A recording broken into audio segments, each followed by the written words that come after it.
Hello, my dear students. Once again, I welcome you all in the class of Science, class 6th, and we are in chapter number 5, Separation of Substances. My dear students, as in the previous part, we were discussing the questions and their answer given in the exercises. और हम लोगों ने first 5 questions भी complete किए थे. आज हम लोग इस चैप्टर के रिमेनिंग क्वेश्चंस को डिस्कस करेंगे. So my dear students, let's continue this exercise from question number 6. Is it possible to separate sugar mixed with wheat flour? अगर wheat flour के साथ, गेहूं के आटे के साथ अगर शुगर मिक्स हो जाए तो क्या ये पॉसिबल है? Is it possible to separate this kind of mixture? So my dear students, if yes, how will you do it? कैसे आप इसको separate कर पाएंगे? So my dear students, as you know that the size of wheat flour, जो wheat flour की जो size होती है as compared to sugar, वो बहुत ही क्या होती है? स्मॉल होती है. सो हम इसको क्या कर सकते हैं? हम इसको सीविंग की हेल्प से, सीव की हेल्प से हम इसको सेपरेट कर सकते हैं. Yes, you can be separated from wheat flour by the method of separation known as sieving. sieving की प्रोसेस से आप शुगर को सेपरेट कर सकते हैं. So my dear students, how you have to write the answer of this question? Let's discuss. Yes, sugar can be separated from wheat flour by the method of separation known as sieving. sieving की process से हम इसको कर सकते हैं. And what? Due to different size of particles of sugar and flour, we can separate these two using sieve. हम इसको यहाँ sieve की हेल्प लेकर के इन दोनों को सेपरेट कर सकते हैं. Sugar will be stay on sieve and wheat flour will pass through it. So my dear students, whenever you know the property of any substance, जब आपको किसी substance की सारी properties पता होती हैं, उसकी size के बारे में आपको पता होता है, तो आप उसको उसके प्रॉपर्टीज़ के अकॉर्डिंग जो भी मेथड्स हम लोगों ने पढ़ी हैं, बिनोइंग, सीविंग, थ्रेसिंग, सेडिमेंटेशन, डिकेंटेशन, इन किसी भी मेथड का यूज़ करके आप उसको सेपरेट कर सकते हैं. So my dear students, this is about the answer of question number 6. Now question number 7. Question number 7. How would you obtain clear water from a sample of muddy water? अगर आपको कोई muddy water मिल जाए जो गंदा हो, black colour का हो, जिसमें सैंड डिज़ोल्व की गई हो, तो उसको आप कैसे फिल्टर करेंगे? उससे क्लियर वाटर आप कैसे निकालेंगे? सो माय डियर स्टूडेंट्स, आपकी बुक में ही इसी पेज पर आप देखेंगे जहाँ पर ये समरी में जो पॉइंट्स दिए हैं, यहाँ पर आप देख सकते हैं. ये देखिए, जो 4th पॉइंट दिया है इसी पेज का, पेज नंबर 44 पर. In a mixture of sand and water the heavier sand particle settle down at the bottom and water can be separated by decantation. तो यहाँ पर जो प्रोसेस यूज़ की गई है वो कौन सी है? सेडिमेंटेशन, डिकेंटेशन एंड फिल्ट्रेशन की प्रोसेस से आप तीनों का यूज़ करके step by step clear water, muddy water के सैंपल में से आप क्या कर सकते हैं? सेपरेट कर सकते हैं. So how can you write the answer? How you have to write the answer of this question? Let's discuss. We can obtain clear water from a sample of muddy water. Step 1, sedimentation. Sedimentation आपको करना है. Sedimentation से क्या होगा? Allow solid particles to settle down. जो solid particles होंगे, जो heavier particles होंगे, वो नीचे जाके बॉटम में क्या हो जाएंगे? सेट हो जाएंगे. Then second step is what? Decantation. To obtain clear water. Decantation आपको क्या करना है? उस वाटर को टिल्ट करना है और उससे ऊपर ऊपर का जो वाटर है वो आपको क्या करना है? निकाल लेना है, to obtain clear water. But यहाँ पर एक और स्टेप आप इसमें ऐड कर सकते हैं. डिकेंटेशन से भी आपको मिल जाएगा, बट अगर आप फिल्ट्रेशन उसको कर लेते हैं, एक बार उसको फाइन सीप्स से या फिर आप उसको फिल्टर पेपर का यूज़ करके अगर उसको सेपरेट करें उसकी तो जो भी उसमें इम्प्यूरिटीज़ बची रह जाएंगी वो भी क्या हो जाएंगी, फिल्टर हो जाएंगी। सो यहाँ पर बेसिक जो स्टेप्स हैं वो सेडिमेंटेशन एंड डिकेंटेशन है। थर्ड आप इसमें एक बार और ऐड कर सकते हैं और उसको सेपरेट करने के लिए। So this is how you can write the answer of question number 7। Now question number 8।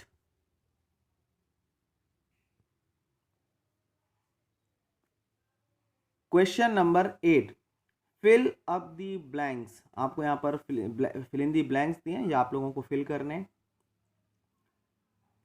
A, the method of separating seeds of paddy from its stalk is called.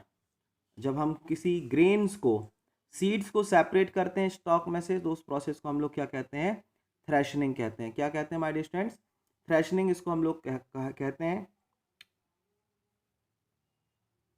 और ये जो मेथड है ये अभी हम लोग थ्रेसर मशीन जो technology है उसका यूज़ करते हैं, और पहले के टाइम पर ये थ्रेसिंग का जो काम था वो हैंड से किया जाता था traditionally.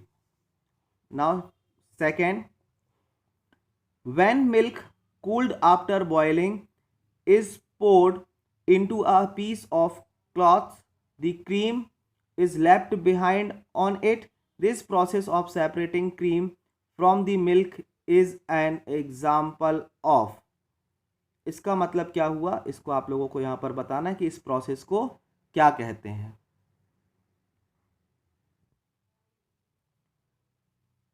So my dear students, answer is what? When milk is cooled after boiling, और जब हम उसको पीस ऑफ क्लॉथ से उसको सेपरेट करते हैं तो इस प्रोसेस को हम लोग बोलते हैं फिल्ट्रेशन। ये प्रोसेस कौन सी कहलाती है, फिल्ट्रेशन की प्रोसेस कहलाती है। So you can write this answer like this. Salt is obtain from sea water by the process of. जो सॉल्ट हम लोगों को मिलता है सी वाटर से, वो कौन सी प्रोसेस से मिलता है? So my dear students, evaporation. जब वाटर एवोपरेट होता है, सी वाटर से वाटर एवोपरेट होता है, तो वहाँ पर जो सॉल्ट है वो रिमेनिंग रह जाता है ग्राउंड पर, और ये प्रोसेस कौन सी है? एवोपरेशन की प्रोसेस से, जिससे हमें सॉल्ट मिलता है। Next, impurities settle at the bottom when muddy water was kept overnight in a bucket. The clear water was then poured off from the top. The process of separation used in this example is called। अभी अभी हम लोगों ने answer number 7 discuss किया था। Same answer यहाँ पर दिया हुआ है। कौन सी प्रोसेस हम लोगों ने यूज़ की थी यहाँ पर? Sedimentation and decantation.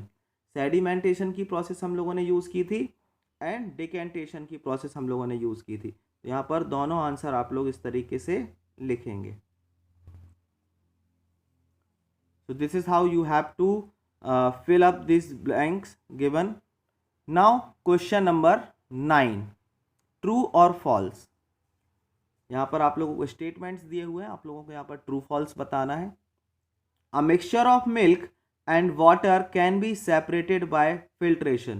Milk and water का जो मिक्सचर है फिल्ट्रेशन से हम उसको कर सकते हैं।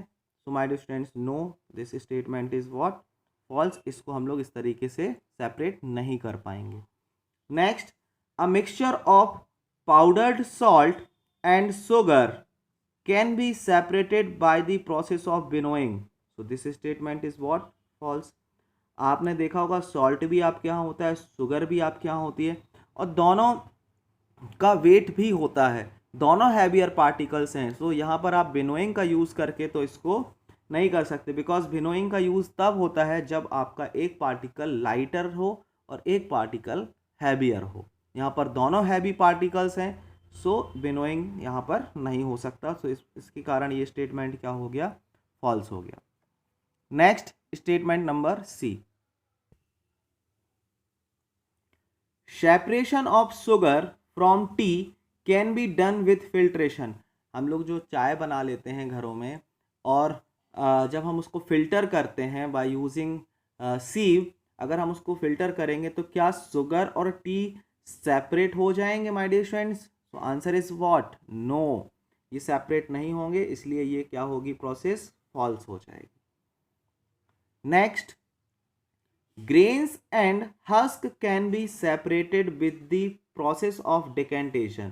grains and husk, grain heavier particles हैं, husk lighter particles हैं, और इसको डिकेंटेशन से, तो यहाँ पर माय डियर स्टूडेंट्स डिजॉल्व किया ही नहीं है, वाटर ही नहीं है, सो यहाँ पर हम लोग डिकेंटेशन सेडिमेंटेशन तो कर नहीं सकते, बट यहाँ पर ग्रेन एंड हस्क को बिनोइंग की प्रोसेस से किया जा सकता है, डिकेंटेशन से नहीं कर सकते, so this statement is also false. तो यहाँ पर जितने भी स्टेटमेंट दिए हैं सारे स्टेटमेंट क्या हैं, false.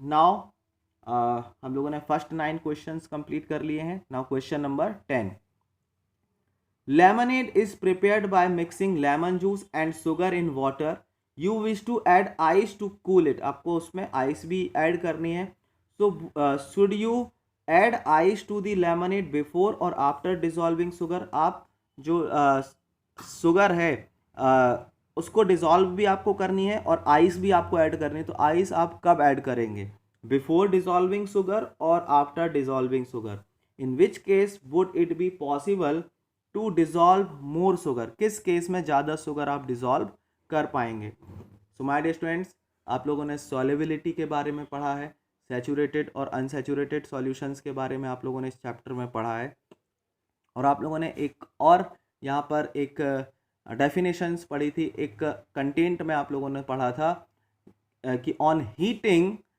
Liquid it can dissolve more substance, solubility बढ़ जाती है, किसी भी कंपोनेंट को डिजॉल्व करने की जो कैपेसिटी है हीट करने पर वो इंक्रीज हो जाती है, बट अगर आप आइस पहले ऐड कर देंगे, if you add ice before dissolving sugar, तो वाटर का जो टेम्परेचर होगा वो पहले ही डाउन हो जाएगा, और अगर आप उसमें शुगर ऐड करेंगे तो उतनी मात्रा में शुगर ऐड नहीं होगी।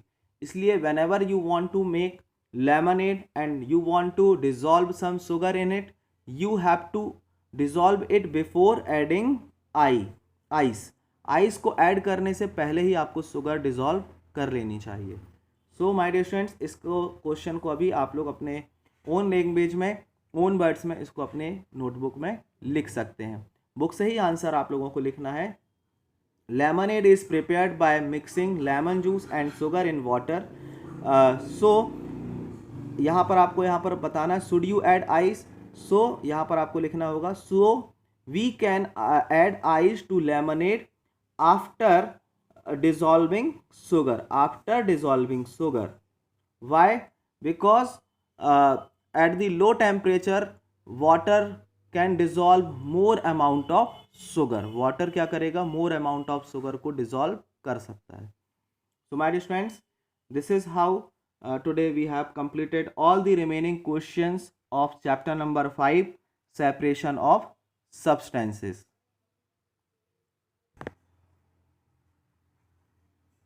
So my dear students, I hope आप सभी लोगों ने इन सारे क्वेश्चंस के आंसर बहुत अच्छे से समझ लिए होंगे, और इनको किस तरीके से आप लोगों को लिख सकते हैं, आप लोग कैसे आप लोगों को लिखना है, ये भी आप लोगों ने देख लिया है। So my dear students, I hope आप सभी लोगों ने ये chapter number 5 separation of substances को अच्छे से समझ लिया है और कंप्लीट भी कर लिया है। So my dear students, this is all about this chapter. Next class में हम लोग चैप्टर नंबर 6 स्टार्ट करेंगे, तो उसके लिए भी आप लोग प्रिपेयर रहिएगा। See you all in the next class. Thank you, have a nice day.